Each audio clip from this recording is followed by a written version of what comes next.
So now we're diving a little bit deeper into the circular economy. How do you define a circular economy? What are the different building blocks and important aspects of a circular economy? And we're also going to look at some examples of the circular economy. So let's start with the following figure. In the linear economy, we had this take, make, dispose approach. You extract resources from the environment, you make them into a product, you use that product, and then you dispose it. When you dispose it, that creates a lot of waste, but in general, the whole process itself is quite wasteful when it comes to resource utilization. And this is one of the first parts where the circular economy has like a different approach. So let's say we have created a product. Now we want to maximize its utilization by using it as long as possible. So not just the product, but also the underlying resources that have been used to create that product. So a very simple and intuitive example could be a car that you might own. And even if you use it like 4 hours a day, it still means your car is idling for at least 20 hours per day, which is a lot for a product that you own. So how could you utilize it more efficiently? For example, by sharing that car with other people. So instead of having one car, you could per person, you could have like one car for multiple persons and thereby reduce the amount of resources that are like idling around and not being used. Another example could be a drilling machine where you might own a drilling machine, but how often do you use it? Once a year, twice a year, or even less. So by sharing that tool, maybe 100 people could share a single drilling machine, thereby making the resource utilization way more efficient, but you also reduce the amount of resources that you would need to extract from the environment, the amount of things that you would need to produce, and then also minimizing the waste that is created.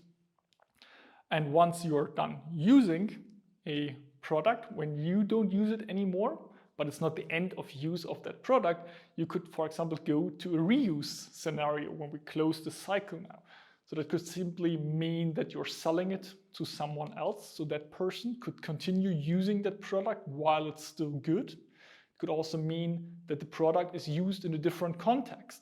So all those electric vehicles have a large battery inside. When it's not good enough to be used in a battery electric vehicle anymore, it could still be good as some kind of a buffer storage for solar energy or wind energy, where you could use it to collect an excess of extra energy and store it for later use. So either selling the product as it is to someone else to continue using it, or using it in a different scenario. Let's say you cannot use it anymore because it's broken, then of course repair would be another option to continue the cycle and keep a product for as long as possible in this use and share cycle. So let's say we're now really at the end of use, but not at the end of life. This is where we come to the second circle of the circular economy. So instead of throwing it away, we're trying to refurbish or remanufacture a product by using the spare parts or adding something or removing some parts, but you can still keep it in a loop. You don't have to throw it away yet. And then it goes back to the use and share cycle. Then it could be reused and repaired again, and maybe going through those cycles multiple times. Let's say we're now really reaching the end of life for this product. Then we're coming to the thing that most people associate with a circular economy and with sustainability in general, which is recycling and trying to recover as many resources from any given product. In order to recover as many resources and many input materials as possible, the first part of this whole larger cycle is very important, that you design and manufacture things in such a way that it's very easy and efficient to recycle them, to get those resources and input materials back out of the original product. And this is something where a lot of IT companies do not really excel, by creating products that are very difficult to recycle, very difficult to repair, almost no way to reuse them or to refurbish or manufacture them. So pretty much a complete overhaul of this linear economy system that we have seen so far.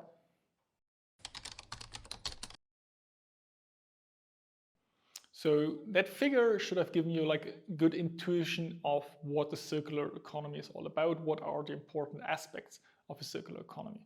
Of course, we also have a proper definition.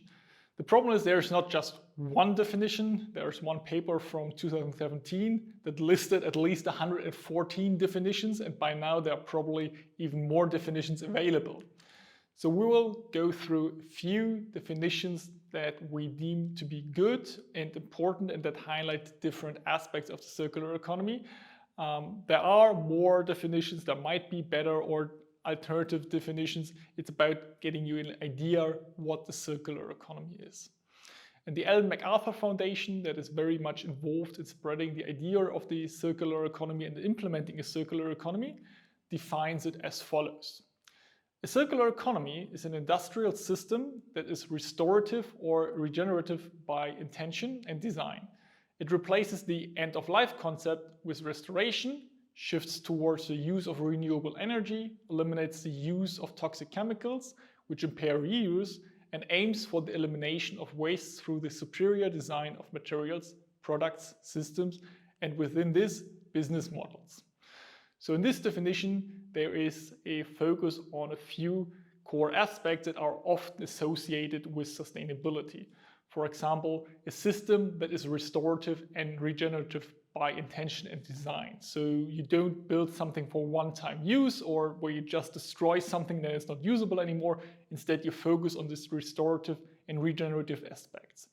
It also replaces this end-of-life concepts and we're trying to go into a different direction with respect to renewables and minimizing chemical waste or waste in general. How do you do this?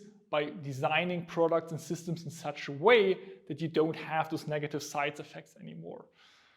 So those are like the key aspects of the definition that the Ellen MacArthur Foundation put forwards. There's also another definition provided by the European Parliament, which defines circular economy as a model of production and consumption, which involves sharing, leasing, reusing, repairing, refurbishing and recycling existing materials and products as long as possible. In this way, the life cycle of products is extended. This one is very close to this figure that you have just seen in the beginning of this video, where we had these different cycles, and a lot of the words that you have seen in the figure also appear in this definition. There's very little focus on this use of renewable energies or trying to minimize toxic and chemical waste or other types of waste. Here it's really more about utilizing existing things for as long as possible, and thereby implicitly avoiding something like unnecessary waste or unnecessary environmental pollution. There's also another definition by Stahl. We have already heard his definition of the linear economy, and here is the circular economy equivalent. The circular industrial economy manages stocks of manufactured assets such as infrastructure, buildings, vehicles, equipment, and consumer goods to maintain their value and utility as high as possible for as long as possible, and stocks of resources at their highest purity and value. So there are some overlaps with the previous definitions where you're trying to keep things for as long as possible at their highest utility and quality. But there's also another aspect that is like a little bit new here, is that you also want to keep the resources at their highest purity and value, which becomes important when you think about things like recycling. So whenever you have a mix of resources put together into a product, it's quite difficult to separate them. We talked about this a little bit when it comes to plastic recycling, where you often put one type of plastic with a higher quality in, and what you get after the recycling process is of lower quality. So this would be a degradation that you don't want according to this definition, where essentially the atom of a certain resource that you extracted, you want to keep this for as long as possible at the same level of quality and purity, for as long as possible, in best case indefinitely. And when you now connect those definitions to our initial idea of sustainability developments that meets the needs of the present without compromising the ability of future generations to meet their own needs, you see a strong connection here. So the restorative, regenerative approach, keeping resources as long as possible in the loop, using products for as long as possible so that you don't compromise the abilities of future generations while still taking care of your own needs in terms of utilizing products, services, and resources.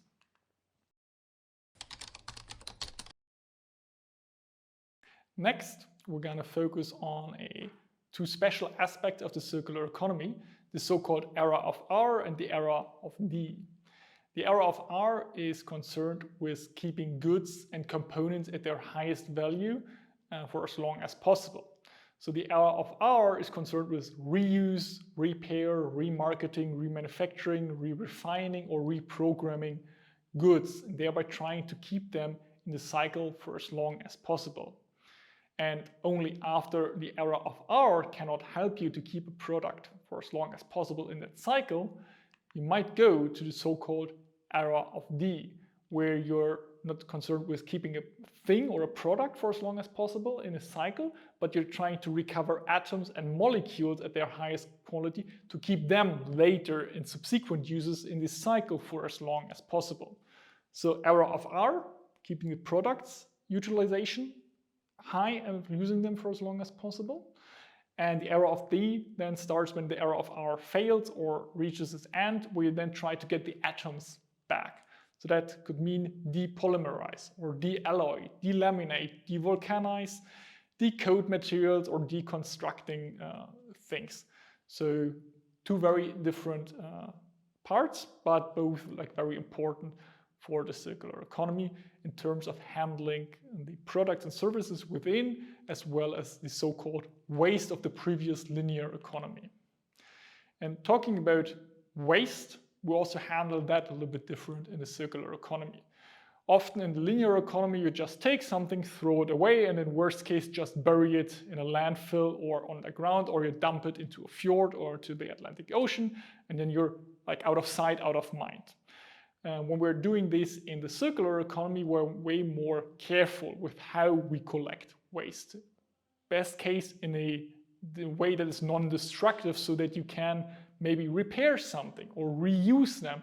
And even if you do not reuse or repair or remanufacture them, that it's at least as easy as possible to recycle something. One of the major problems with recycling is that you have a lot of impurities, or that you first have sort things to have some kind of separations of concern with respect to different materials. If you already do this up front, it becomes easier to recycle things. And usually when you have waste in the circular economy, you have a so-called low value route and high value route. Low value is usually what you consider recycling. Okay, I cannot use this thing that I have anymore, then at least I get all the materials out. So pretty much the era of D that we just talked about. The high value route would just be reusing, because I can keep this product at their highest value without doing much. And then repair, remanufacture, and upgrade would be steps in between, where a lot of other examples are missing. So just getting the materials out would be the low value route. Using the same thing that has already been manufactured the way it is would be the high value route. While reusing products or things that have been created in a reuse sense is kind of simple, you can sell it on eBay or via other marketplaces, repair is often something that is not as easy, at least not right now.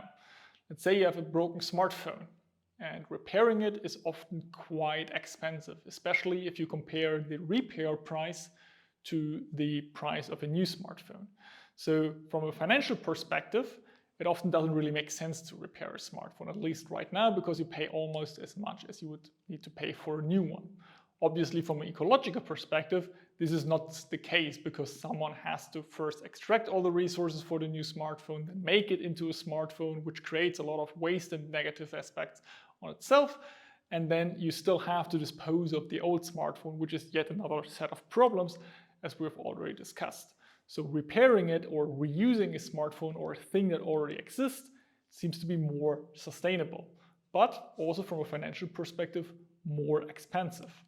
And this complex problem that we just described here using the smartphone repair is also something where we very nicely can differentiate, or where you have larger differences between the linear economy and the circular economy. The linear economy has a very low hour to kilogram ratio, which means labor input to weight that you get out, which is pretty much coherent with mass production in a highly mechanized process. So in as little time as possible, you try to produce as much as possible. So this is a very low hours per kilogram ratio. A lot of output for as little as time as possible. And you also have a low to medium euro per kilogram ratio, which means value per weight of the stuff that you get out. So you try to produce a lot of things in a short amount of time for as little money as possible. This is how most of capitalism works nowadays. You try to sell as much stuff as possible for as little time as possible, for as little money as possible. This is what we're very much used to in the linear economy. However, in the circular economy, you have a very high hour per kilogram ratio. So it means you have to put a lot of labor into it to get some weight out of it, which is not coherent with mass production, but also makes sense because you're trying to keep things in the loop for as long as possible. Especially when you look at repairing or reusing or remanufacturing things, you take a lot of time to keep those kilograms that are already in use in that cycle. So this is why you have this high hours per kilogram ratio. But you also have a rather high euro per kilogram ratio, so value per weight. Instead of producing a lot of cheap things, you're trying to put a lot of work into it, thereby producing more valuable, long-lasting things. So things that you can use for as long as possible and utilizing them to the absolute limits. So this is also like where you can see the difference between the linear and the circular economy in more abstract parameter terms. And to just give you one example in this figure where you have the low to high value per resources on the x-axis, on the y-axis you have the working hours per resources used, and next to the lower left part of this figure you have something like this, what we call Stone Age goods, or like very simple things that are often associated with linear industrial economy activities. And more in the right top corner you have those circular industrial economy activities where you have much higher values both for hours per kilogram as well as euros per kilogram. A nice example that may illustrate this figure a little bit better is the remanufacturing process of a car engine. So instead of building a new car engine from scratch, you can remanufacture it and then use the one that you already have in another iteration of the cycle. However, the problem is, just from a time perspective, it takes 270 times longer than producing a new one. On the other hand, you keep those resources that you already have in the loop, you get this higher hours per kilogram ratio, but also the higher euros per kilogram ratio. So this just being an illustration of those more abstract things that I just explained using the other figures.